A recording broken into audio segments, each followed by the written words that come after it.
గత వారము మనము విన్నటువంటి వాక్యం ఏది? యెహోవా ప్రతి చిన్న బిడ్డను కూడా, చిన్న కుర్రోడిని కూడా అడిగితే కూడా ఈ వాక్యం గురించి ఖచ్చితంగా చెప్తారు.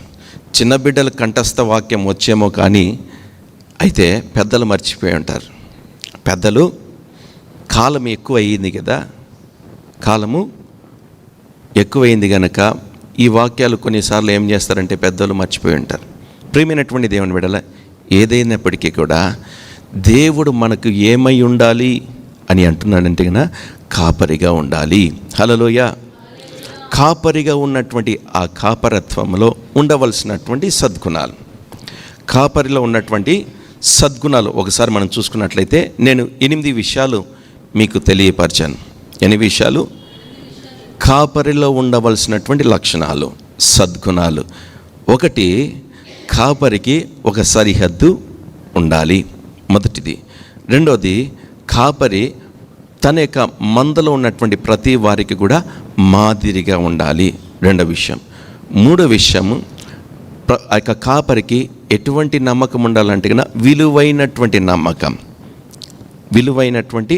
నమ్మకం కలిగినటువంటి వాడుగా ఉండాలి. 4వది కాపరికి ఉండవలసినటువంటి గుణం ఏంటంటే ఒక నిబంధన ఆ యొక్క కాపరికి ఉండాలి. 5వది త్యాగం కలిగినటువంటి వాడుగా. 6వది పెట్టుబడి తనక కలిగినటువంటి మంద విషయంలో పెట్టుబడి కలిగినటువంటి వాడుగా ఉండాలి. 7వ విషయం, ఒక మంచి సంబంధమైనటువంటి వాడుగా, మంచి రిలేషన్షిప్ ఆ యొక్క మందకు కాపరికి మధ్యన ఒక మంచి రిలేషన్షిప్ కాపరికి ఉండాలి. ఆఖరిదిగా ప్రతి కాపరికి కూడా మంద కాపరి ఏమి కలిగి ఉండాలంటే దూరదృష్టి కలిగి ఉండాలి. ఏ దృష్టి కలిగి ఉండాలి? దృష్టి మందగించిపోకూడదు. మంద కాపరికి తన యొక్క దృష్టి ముందున్నటువంటి వాటి వైపు కాకుండా దూరం భవిష్యత్తు కాలం గురించినటువంటి దృష్టి, ఆలోచన తన కలిగి ఉండాలి. హల్లెలూయా. ఈ 8 గుణాలు కూడా ఎవరికి కలిగి ఉండాలంటే గన కాపరికి. అయితే ఈ కాపరి ఎటువంటి వాడు?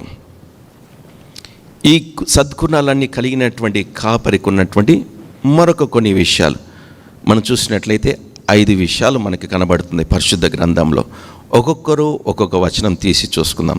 మొదటిగా యోహాను సువార్త 10:14లో, యోహాను సువార్త 10:14లో, తర్వాత హెబ్రీ 13:20, యోహాను సువార్త 10:14 ఒకటి తీయండి, హెబ్రీ 13:20 తీయండి, తర్వాత 1 పేతురు 5:4, తర్వాత 1 పేతురు 2:25, కీర్తనలు 80వ అధ్యాయం 1వ వచన భాగం. ఈ విషయాలన్నీ మనం చూస్తే గన మొట్టమొదటిగా యోహాను సువార్తలో 10:14 రాస్తున్నటువంటి మాట, నేను గొర్రెలకు ఎటువంటి కాపరంట?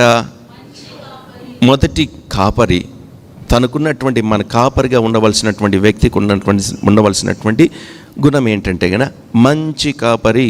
2వ విషయం హెబ్రీ పత్రిక 13:20లో చూస్తే గన అక్కడ మొదటిది మంచి కాపరి అయితే 2వది గొప్ప కాపరి. హల్లెలూయా. నాతో పాటు చెప్తారా? గొప్ప కాపరి, మంచి కాపరి. 3వదిగా చూస్తే గన 1 పేతురు 5వ అధ్యాయం 4వ భాగం మనం చూస్తే గన ప్రధాన కాపరి. హల్లెలూయా. అదే పేతురు 2:25లో మనం చూసినట్లయితే గన ఆత్మలకు కాపరి. హల్లెలూయా. చివరిగా చూసుకుంటే గన కీర్తనలు 80వ అధ్యాయం 1వ వచన భాగంలో మనం చూస్తే గన ఇజ్రాయేలీల కాపరి. హల్లెలూయా. హల్లెలూయా.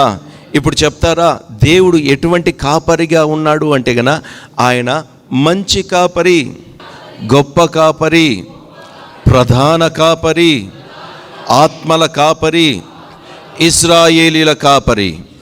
హల్లెలూయా. హల్లెలూయా.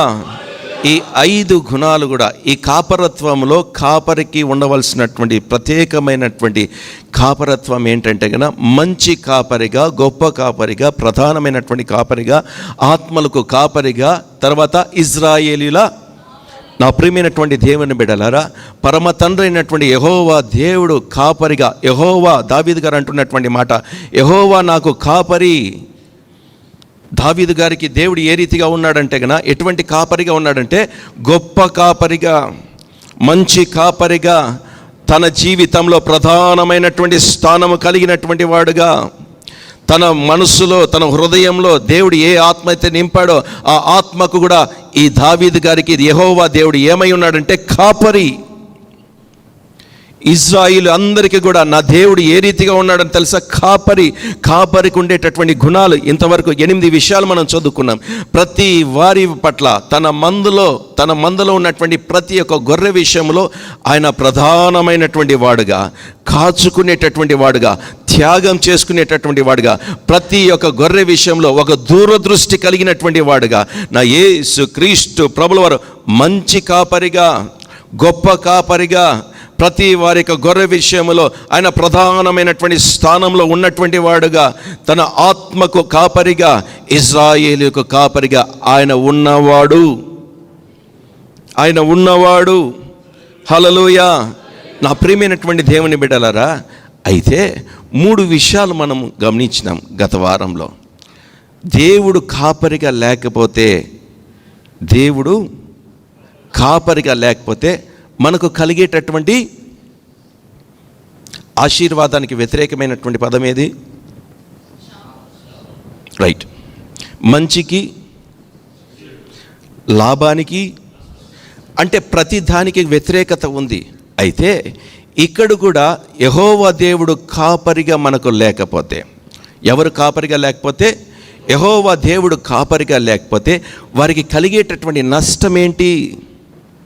మన పరిశుద్ధ గ్రంథంలో చూసినట్లయితే కనుక జకరియా గ్రంథం, పరిశుద్ధ గ్రంథంలో జకరియా గ్రంథం 10:2 భాగం రాయబడుతుంది. ఏమంటే కనుక, కాబట్టి గొర్రెల మందలు తిరుగులాడునట్లు జనులు తిరుగులాడిరి. ఇక్కడ చూడండి, కాపరి లేని కారణాన్ని బట్టి, ఎవరు లేని కారణాన్ని బట్టి, కాపరి లేని కారణాన్ని బట్టి వారికి ఏం కలిగేదంట అంటే, ఈ రోజున మీ హృదయాలలో కలిగేటటువంటి ప్రతి బాధకు, ప్రతి వేదనకు, ప్రతి సమస్యకు, ప్రతి ఒక్క ఇబ్బందికి, మీ జీవితాలలో, నా జీవితంలో కలిగేటటువంటి ప్రతి సమస్యకు మన మీద ఎవరు లేరట? కాపరి లేని కారణాన మన యొక్క జీవితాలలో బాధ కలుగుతున్నది.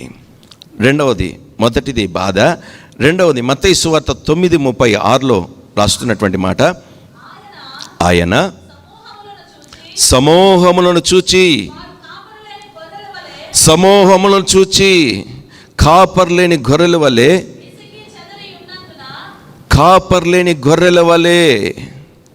కాపర్ లేని ద్వారా ఆ ప్రజలకు ఏముందంటే గన బాధ ఉంది.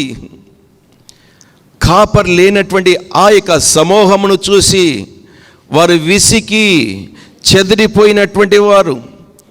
ఈ రోజున అనేక మంది వారికి ఆత్మీయత జీవితాల్లో చెదిరి ఉన్నటువంటి వారు ఉన్నారు. విసికి వేసారిపోయినటువంటి జీవితాలు కనబడుతున్నాయి. ఏం కారణం అంటే గన వారికి ఎవరు లేరంట?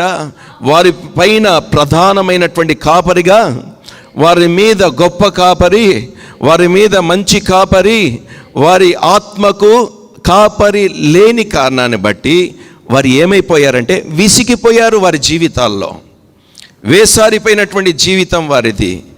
ఏమైపోయారంటే కనుక చెదిరిపోతున్నారు. నా ప్రియమైనటువంటి దేవుని బిడ్డలారా, 3వ విషయం మనం గమనించినట్లయితే కనుక కీర్తనల గ్రంథం 49:14 భాగం మనం చూసినట్లయితే కనుక, వారు పాతాళములో మందగా కూర్చబడుదురు, మరణం. యెహోవా దేవుడు గొప్ప కాపరైనటువంటి దేవుడు, ప్రధాన కాపరైనటువంటి దేవుడు, మంచి కాపరైనటువంటి యెహోవా దేవుడు వారికి కాపరిగా లేకపోతే గన కాపరి ఎవరై ఉంటారంటే గన మరణం. ఈ రోజున అనేక మంది మరణపాయ స్థితిలో, మరణ సంబంధమైనటువంటి పరిస్థితులు గుండా ప్రయాణం చేస్తున్నారు. కారణం ఏంటో తెలుసా? వారికి కాపరిగా ఉండవలసినటువంటి ఆయన వారికి కాపరిగా లేని కారణాన్ని బట్టి వారితో ప్రయాణం చేస్తుంది. ఏమి ప్రయాణం చేస్తుంది అంటే మరణం వారికి కాపరిగా ఉంది. మరణం వారిని పరిపాలన చేస్తుంది. మరణం వారితో కూడా ఉంది. నా ప్రియమైనటువంటి దేవుని బిడ్డలారా, ఈరోజు పరిస్థితులను బట్టి మరణాన్ని ఎంచుకుంటున్నావు. కారణం ఏంటో తెలుసా? యెహోవా దేవుడు నీకు కాపరిగా లేని కారణాన్ని బట్టి మరణాన్ని నువ్వు కోరుకుంటున్నావు. మరణం ఎక్కడి వరకు తీసుకుని వెళ్తుంది అంటే కన్నా నిన్ను నాశనం చేసే దగ్గరికి తీసుకెళ్తుంది. మరణం నిన్ను ఎక్కడికి తీసుకెళ్తుంది? నాశనానికి తీసుకుని వెళ్ళిపోతుంది. నా ప్రియమైనటువంటి దేవుని బిడ్డలారా, ఎందుకు మరణం నీకు కాపరిగా ఉందో తెలుసా? ఎందుకు నాకు మరణం కాపరిగా ఉందో తెలుసా? దేవుడు ప్రధానమైనటువంటి కాపరిగా నా జీవితంలో లేని కారణాన్ని బట్టి, నా పరమ తండ్రి అయినటువంటి యెహోవా దేవుడు నాకు ప్రధానమైనటువంటి కాపరిగా నా జీవితంలో, నా బ్రతుకులో ఒక మంచి కాపరిగా నేను ఉంచుకోలేదు గనుక నాకు కాపరిగా ఎవరు వచ్చారంటే మరణం.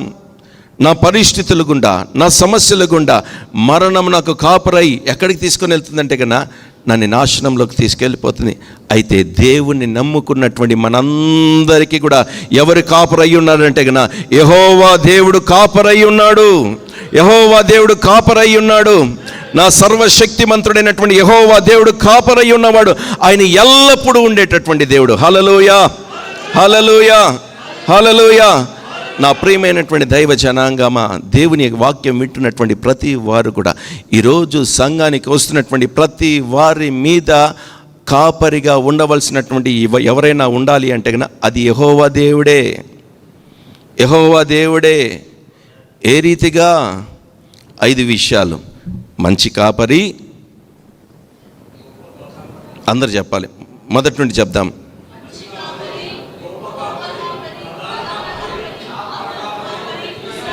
హల్లెలూయా.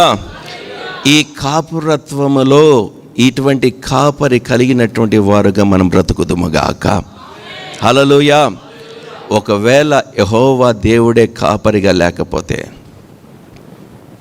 మనకేం కలుగుతుంది? మొదటిది మనకు నష్టాలు. ఇవన్నీ కూడా కాపరి మన ఎడల లేకపోతే, మంచి కాపరైనా, గొప్ప కాపరైనా, ప్రధానమైనటువంటి ఆత్మల ఇజ్రాయేలు కాపరి తత్వంలో మనం లేకపోతే గన మన మీద ఏమై ఉంటుందంటే గన మన జీవితాల్లో బాధ కలుగుతుంది. విసికినటువంటి, చెదిరినటువంటి జీవితాలు మనం కలిగి ఉంటాం. మూడోదం, మన మీద అధికారం ఏది పని చేస్తుందంటే గన మరణం. ఇంకా చచ్చిపోతే బాగుంటూ, ఈ పరిస్థితులు ఎన్ని రోజులు నేను భరించాలి? ఎందుకు ఈ కుమార్ని కని ఇటువంటి వేదన నాకెందుకు?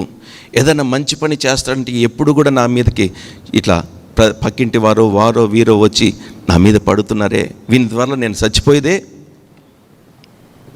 వీని ఎందుకు కన్నానా, ఈ బిడ్డను ఎందుకు కన్నానా, వీని ద్వారా నాకు నష్టం తప్ప, మనసాయసం తప్ప ఏనాడు కూడా నాకు సమాధానం లేదే, ఇంత బ్రతికి ఎందుకు నేను జీవించడం, ఇంత సంపాదించినా కూడా నాకు నిరుపయోగంగా ఉందే, దీనికంటే చావే మేలు కదా.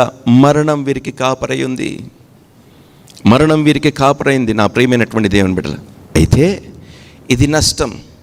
అయితే యెహోవా దేవుడు కాపరిగా ఉన్నట్లయితే గన దేవుడు మనకు ఆశీర్వాదాలు కూడా ఉంచాడు. హల్లెలూయా, హల్లెలూయా. ఆ వాక్యం కూడా మనం చూసినట్లయితే కదా, కీర్తనలు 28వ అధ్యాయం 9వ వచన భాగం మనం చూసినట్లయితే కనుక, నీ జనులను రక్షింపము, నీ స్వాస్థ్యమును ఆశీర్వదించుము. ఆ రాయబడినటువంటి మాట ఆఖరిలో, వారికి కాపరివై నిత్యము వారిని ఉద్ధరింపుము. రాయబడినటువంటి మాట ఏమని రాస్తున్నాడో తెలుసా? వారికి నీవు కాపరివై, వారికి నీవు కాపరివై నిత్యము వారిని ఉద్ధరించుము, ఉద్ధరించుము. హల్లెలూయా. ఇంగ్లీష్ బైబిల్లో మనం చూసినట్లయితే గన ఆయన అక్కడ రాయబడినటువంటి మాట, దానికి అర్థం ఏంటంటే లిఫ్ట్ దెమ్, లిఫ్టెడ్. ఈ 2 పదాలు మనకు కనబడతాయి ఇంగ్లీష్ బైబిల్లో. అంటే ఉద్ధరించుము అనేటటువంటి స్థలంలో లిఫ్టెడ్ అని రాయబడుతుంది. అయితే దేవుడు కాపరిగా ఉన్నట్లయితే గన నిత్యము, కొంతకాలము కాదు, కొన్ని దినాలు కాదు, కానీ నిత్యము కూడా వారిని పైకి లేవనెత్తువాడు. హల్లెలూయా. ఉద్ధరించువాడు. హల్లెలూయా. నా ప్రియమైనటువంటి దైవ జనాంగమా, మన యొక్క కుటుంబాల్లో మనం చూసుకున్నట్లయితే ఏదో వివాహం చేసుకున్నటువంటి సమయంలో వాళ్ళు చెప్పినటువంటి మాటలను బట్టి వివాహమైన తర్వాత భార్యలు కానీ భర్తలు మాట్లాడేటటువంటి ఉపయోగించేటటువంటి మాటలు ఏంటో తెలుసా? వీడిని చేసుకున్న దాన్ని బట్టి ఏదో ఉద్ధరిస్తాడని నేను చేసుకున్నాను అని అంటూ ఉంటారు. ఉదాహరణ నేను చెప్తున్నాను. కాదు ప్రియమైనటువంటి దేవుని బిడ్డలారా, ఏ మనుషుడు కూడా ఇంకో మనుషుని ఉద్ధరించేటటువంటి వాడు కాలేడు. ఎంతోమంది రాజకీయ నాయకులు వచ్చి మన దగ్గరకు వచ్చి ఎన్నో వాగ్దానాలు చేస్తుంటారు. వారు కూడా మనల్ని ఉద్ధరించరు. అయితే మనల్ని ఉద్ధరించేవాడు యెహోవా దేవుడే. హల్లెలూయా. ఎటువంటి రీతిగా ఆయన లేవనెత్తుతాడంటే గన, మనమున్నటువంటి కష్ట సమయంలో, దుఃఖ సమయంలో, వ్యాధిలో ఉన్నామా, బాధలో ఉన్నామా, కన్నీటితో ఉన్నామా, ప్రతి సమయంలో కూడా ఆ నజరేయుడైనటువంటి యేసు క్రీస్తు ప్రభుల వారిని మనము కాపరిగా ఉంచుకున్నట్లయితే గన, పరమ తండ్రి అయినటువంటి యెహోవా దేవుడు ప్రతి నిత్యము రాయబడినటువంటి మాట, వారికి కాపరివై నిత్యము వారిని ఏం చేస్తాడంటే గన, వారిని లేవనెత్తుతును, ఉద్ధరింపచేస్తును. హల్లెలూయా. హల్లెలూయా. ఎంతకాలం? నీవు జీవించినంత కాలం ఆయన నిత్యము నీకు తోడయుండి ఆయన ఉద్ధరించువాడుగా నీ పక్షాన ఉండి నా యేసయ్య జయమును అనుగ్రహించునుగాక, ఉద్ధరించునుగాక. ఆ సర్వశక్తిమంతుడైనటువంటి యెహోవా దేవుడు నీకు కాపరై ఉండాలి.